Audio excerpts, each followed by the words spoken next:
The worst in the world is China. They've been in the process of updating their data over the course of the last couple of years, and they're now starting to publicly admit that they overcounted by 100 million people.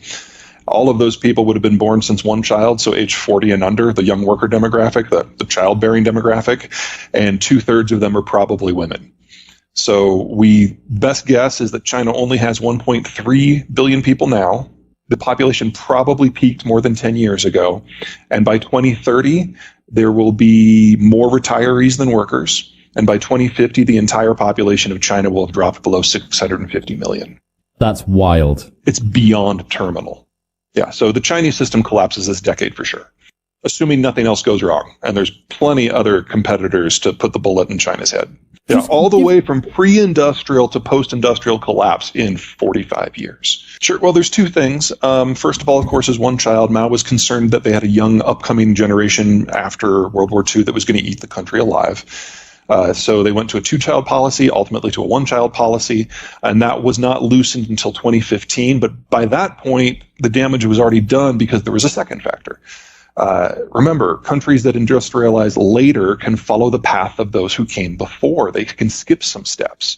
So China was the fastest ever industrialization experience. What the United Kingdom did in 7 generations, the Chinese did in 1.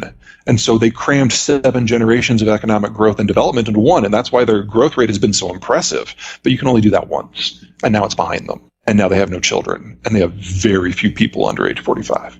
That is only true in this shift from pre-industrial to industrial. Well, it depends upon how you apply the lessons to your system. In the case of Europe, I'd say they got it 3 times. But there's definitely an upper limit. One of the things to keep in mind, especially when you're talking about European demographics, is that in Europe, people are not living longer. Overall lifespan has not improved. What's improved is we've gotten rid of a lot of mortality. So the things that used to kill you when you were 0 to 65 don't kill you anymore. The 3 countries in the world, in the advanced world, actually in the advanced and in the developing world, New Zealand, France, United States, and largely for the same reason. They're countries that have a little bit more physical space. So their cities tend to be more of a sprawl. You're more likely to have a backyard. More people can live in the countryside and be economically viable. So when these 3 countries urbanized, they did it at a slower rate, and they remain the 3 advanced countries with the lowest urbanization rates in the world. In the advanced developing world, the closest one is going to be Mexico, and for similar reasons. Central Mexico, which is on a highland massif, is just one giant suburban sprawl. And that means that people can have more children. Now, all of these countries still have their own demographic hiccups. They all have the baby boomer problem. It's just that they all have replacement generations. So in the case of sub-Saharan Africa, and this is a very broad array of countries, it's very difficult to make a generalization. They've started to industrialize. And so they're going down the same path that everybody else did. And the first step of that path is lowering infant and child mortality.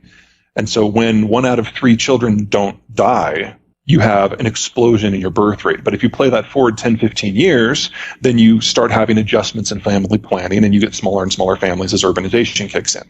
The danger for countries that are in this category who've taken the first but not the second step is that they've imported a lot of the technologies of industrialization, which has helped them out, but they have not developed the systems to sustain that themselves. So if something happens to the outside environment, they lose all of the benefits, healthcare, medicines, fertilizers. It's very easy for me to see a lot of these countries facing famine in the not too distant future, because if you break down globalization, yes, that means it's difficult to get oil or manufactured goods. I'm more concerned about agriculture. Agriculture is by far the most delicate and vulnerable of the economic sectors because it needs the equipment, it needs the finance, it needs the fertilizers, it needs the trade options. You break any of those, the whole system falls apart. And with the Ukraine war, we are seeing massive disruptions to the fertilizer sector. With some of the decisions the Chinese have made, same thing. So we're already looking this year at losing roughly 1/3 of global fertilizer supply. That is going to haunt us for a decade. So when you move into a city, you have less room, and that just changes the mechanics of raising kids. When you move off the farm, kids are no longer free labor. You have fewer of them. When you urbanize, when you have electricity, you've generated time. And so people can do things after sunset. This is important for everything in terms of economic development, but it's most important for women. Because if a woman moves off the farm and into the city and all of a sudden can do something after hours, you have the opportunity for mass education and freeing them from doing more than just being mothers. Nothing wrong with being a mother, but it's a full-time job on the farm. In the city, you're going to have fewer kids. That's less time allotted, and you have a greater chance to, read. And so the entire women's right movement is basically linked indelibly to electricity. And once you have it, women have fewer kids because they now have other things going on in their lives that compete for attention. The British example with the cotton mills was probably the best example. The first group of people to urbanize weren't the men. It was the women. And we saw the impact on birth rates. I don't think that the Chinese have a food crisis that is impacting their ability to have calories at the moment. Chinese land is among the worst in the world, and so it requires a huge amount of fertilizer to grow anything, specifically phosphate for rice. It's by far the world's most phosphate-hungry crop, and the Chinese traditionally, because of that, have been the world's largest producer and exporter of the stuff. The problem is actually with African swine fever. Now, you may have heard of that a few years ago. They had a big outbreak. They ended up culling more hogs from their farms than the rest of the world's commercial farms have hogs. They went to rebuild their herds, but they never abrogated the debts for the farmers who went out of business. They just offered subsidies to bring in new people. They thought that would be cheaper. Well, you have now 2 million new hog farmers in China who have no idea what they're doing. And let's just say that phytosanitary does not translate into Mandarin well in the first place. So we're probably in the early stages of a second wave of ASF that'll probably be just as bad, if not worse, than the first one. So pork, just like it did 2-3 years ago, is about to fall off the market in China completely. That just leaves rice. So the Chinese have banned the export of phosphate fertilizer. In the short term, this is causing massive problems in agricultural producers in East and South Asia. Australia, especially Western Australia, is probably the part that's gotten hit hardest. Brazil is feeling the impacts. Western Australia and Brazil basically can't grow without fertilizer. They don't have soil in the way that we think of the term. It's a weird geology. But you interrupt the input flows, and it's very difficult to grow food at volume.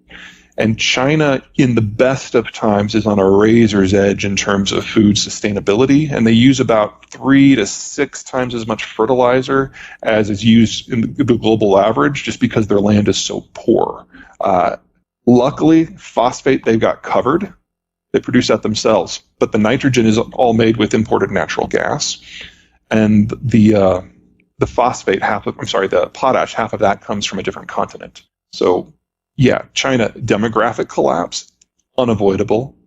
Food collapse, highly likely. And that's before you start talking about things like energy manufacturing and trade.